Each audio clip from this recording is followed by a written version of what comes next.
ತಾಳ್ಮೆಯ ವೃತ್ತಿಯನ್ನು ಇಟ್ಕೊಂಡು ಬಂದಿದ್ದೀರಿ. ಶ್ರಮಜೀವಿ ಮೀನುಗಾರಿಕೆ ಪದ್ಧತಿಗಳನ್ನು ಪಾಲನೆ ಮಾಡಲು ಮತ್ತು ಮೀನುಗಾರಿಕೆ ನೀತಿಗಳನ್ನು ರೂಪಿಸಲು ಒಂದು ಒಪ್ಪಂದಕ್ಕೆ ಸಹಿ ಹಾಕುತ್ತಾರೆ. ಈ ಹಿನ್ನೆಲೆಯಲ್ಲಿ ನವೆಂಬರ್ 21 ವಿಶ್ವ ಮೀನುಗಾರಿಕೆ ದಿನವನ್ನಾಗಿ ಘೋಷಣೆ ಮಾಡಲಾಗಿದೆ.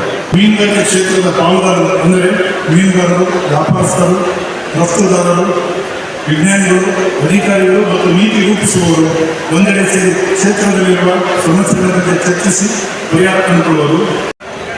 ವಿಶ್ವ ಮೀನುಗಾರಿಕೆ ದಿನಾಚರಣೆಯಲ್ಲಿ ಮಾನ್ಯ ಉಪಮುಖ್ಯಮಂತ್ರಿಗಳು ಭಾಗವಹಿಸಿದರು. ನಡೆದಂಥ ಮುಖ್ಯಮಂತ್ರಿಗಳು, ಈ ಕಾರ್ಯಕ್ರಮದ ಉದ್ಘಾಟಕರು ಸನ್ಮಾನ್ಯ ಸಿದ್ದರಾಮಯ್ಯ ಸಾಹೇಬ್ರವರೇ, ಬಹಳ ಅದ್ಭುತವಾದಂಥದ್ದು. ಒಳ್ಳೆಯ ಇಲಾಖೆ. ಇಲ್ಲಿ ಸಾಮಾನ್ಯ ಜನರು, ಬಡವರು ಮೀನು ಹಿಡಿಯೋದು ಹಿಡಿದು ಇದರ ಕೆಲಸ ಮಾಡುವವರು ಆ ವರ್ಗಕ್ಕೆ ಸೇರಿದಂತು.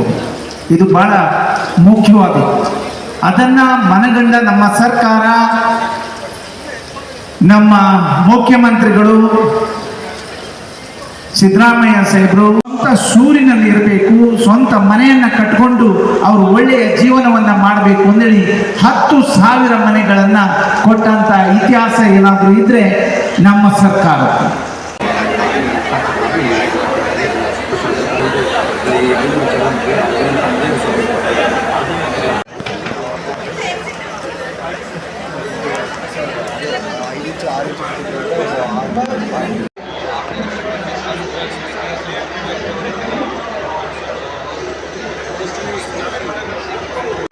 Fish farming technology, AI technology in the world. We developed AI and artificial intelligence and machine learning technologies to develop the fish farming. It will detect all the water quality parameters, analyze the fish behavior, weight, fish diseases, and help the farmers to do the preventive measures. So this is the first time in the world we are implementing it.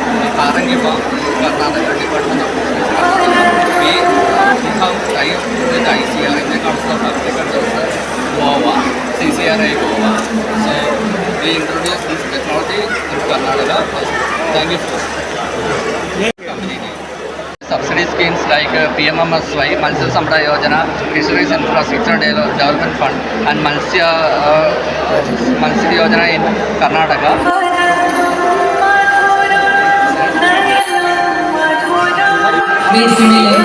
ಪ್ರಶಸ್ತಿ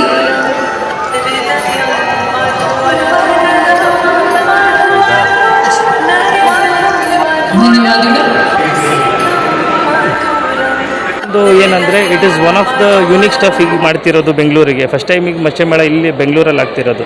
so I wish all the fishery day ಅದೇನೇ ಇದ್ದರೂ ನಮಗೆ ಒಳ್ಳೇದಾಗಲಿ ಅಂತ. Next ನಮ್ಮ ಹೆಸರು Kevin ಅಂತ. ಇದು ಮಚ್ಚೆ ಮೇಳ ಬಂದ್ಬಿಟ್ಟು ಈಗ ಗೌರ್ಮೆಂಟ್ ಕಡೆಯಿಂದ ನಮ್ಮ ಫಿಶರಿ ಡಿಪಾರ್ಟ್ಮೆಂಟಿಂದ ಒಂದು ಸ್ವಲ್ಪ ತುಂಬ ಸಪೋರ್ಟ್ ಸಿಕ್ಕಿದೆ. ನಮಗೆ ಸ್ಟಾಲ್ ಹಾಕೋಕ್ಕೆ ಅವಕಾಶ ಕೊಟ್ಟಿದ್ದಾರೆ. ಸೊ ಇಲ್ಲಿ ನಮಗೇನೇನು ಸೇಲ್ ಮಾಡೋಕ್ಕೆ, ನಮಗೆ ಪ್ರಮೋಷನ್ ಮಾಡೋಕ್ಕೆ ಇದು ಒಂದು ಅವಕಾಶ ಫಿಶರಿ ಡಿಪಾರ್ಟ್ಮೆಂಟಿಂದ ನಮಗೆ ಒಳ್ಳೆ ಅವಕಾಶ ಕೊಟ್ಟಿದ್ದಾರೆ ನಮಗೆ. ಸೊ ಮಚ್ಚೆ ಮೇಳ ಬಂದ್ಬಿಟ್ಟು ಒಂದು ಸ್ವಲ್ಪ ಚೆನ್ನಾಗಿ ಆಗ್ತಿದೆ ಸರ್ಕಾರದಿಂದ. ನಮ್ಮ ಹೆಸರು ಗೌರ್ಮೆಂಟ್ ಕಡೆಯಿಂದ ಸಪೋರ್ಟ್ ಬರುತ್ತೆ, ನಮ್ಮ ಸಬ್ಸಿಡೀಸ್ ಬರುತ್ತೆ. ಸೊ ಅದೆಲ್ಲ ನೀವು ಯೂಟಿಲೈಸ್ ಮಾಡಿಕೊಂಡು ಇದು ನಿಮಗೆ ಒಳ್ಳೆ ಆಪರ್ಚುನಿಟಿ ಇದೆ. ಕೆವಿನ್ನು ನಾವು ಆಚೀಸ್ ಆಕ್ವಾನ ನಡೆಸ್ತಿದ್ದೀವಿ. ಸೊ ಆಚೀಸ್ ಆಕ್ವಾ ಫಾರ್ಮ್ ಬಂದ್ಬಿಟ್ಟು ಮತಿಕೆರೆಯಲ್ಲಿರೋದು ನಮ್ಮದು. ಸೊ ನಮ್ಮದು ಸ್ಪೆಷಲೈಸೇಷನ್ ಬಂದ್ಬಿಟ್ಟು ಫಿಶ್ ಫುಡ್ ಮ್ಯಾನುಫ್ಯಾಕ್ಚರಿಂಗ್ ಮಾಡೋದು. ಸೊ ಫಿಶ್ ಫುಡ್ ಮ್ಯಾನುಫ್ಯಾಕ್ಚರಿಂಗು ಎಲ್ಲ ಥರ ಫಿಶಿಗೆ ಮ್ಯಾನುಫ್ಯಾಕ್ಚರಿಂಗು ಮತ್ತು ಮೆಡಿಸಿನ್ಸ್ ಮ್ಯಾನುಫ್ಯಾಕ್ಚರಿಂಗ್ ಮಾಡೋದು. ಮತ್ತು ನಮ್ಮದು ಫಾರ್ಮ್ ಬಂದ್ಬಿಟ್ಟು ಗೌರ್ಮೆಂಟಿಂದ ಲೈಸೆನ್ಸ್ಡ್ ಆಗಿದೆ. ಸೊ ನಾವು ಫಿಶಸ್ ಬಂದ್ಬಿಟ್ಟು ಕ್ವಾರಂಟೈನ್ ಮಾಡಿ ಸೇಲ್ ಮಾಡೋದು. ಯಾವುದೇ ಫಿಶ್ ಇದ್ದರೂ ಕ್ವಾರಂಟೈನ್ ಮಾಡಿ ಸೇಲ್ ಮಾಡೋದು ನಾವು. ಸೊ ನಮ್ಮದು ಏನೇ ಇದ್ದರೂ ಡೌಟ್ಸ್ ಇದ್ದರೂ ನಮಗೆ ಕಾಲ್ ಮಾಡಿ ಕಾಂಟ್ಯಾಕ್ಟ್ ಮಾಡಿಕೊಂಡು ನಾವು ನಿಮಗೆ ಹೆಲ್ಪ್ ಮಾಡ್ಬೋದು. ಏನೇನು ಡೌಟ್ಸ್ ಇದೆ ಫಿಶ್ ಬಗ್ಗೆ ಮಾಹಿತಿ ಅದೇನೇ ಇದ್ದರೂ 24/7 ಸಪೋರ್ಟ್ ಇದೆ ನಮ್ಮ ಕಡೆ. We are a team of technologists and scientists jointly with ICR. We developed the first fish farming technology, AI technology in the world. We developed AI and artificial intelligence and machine learning technology to help the fish farmers. It will detect all the water quality parameters, analyze the fish behavior, weight, fish diseases, and help the farmers to do the preventive measures and all.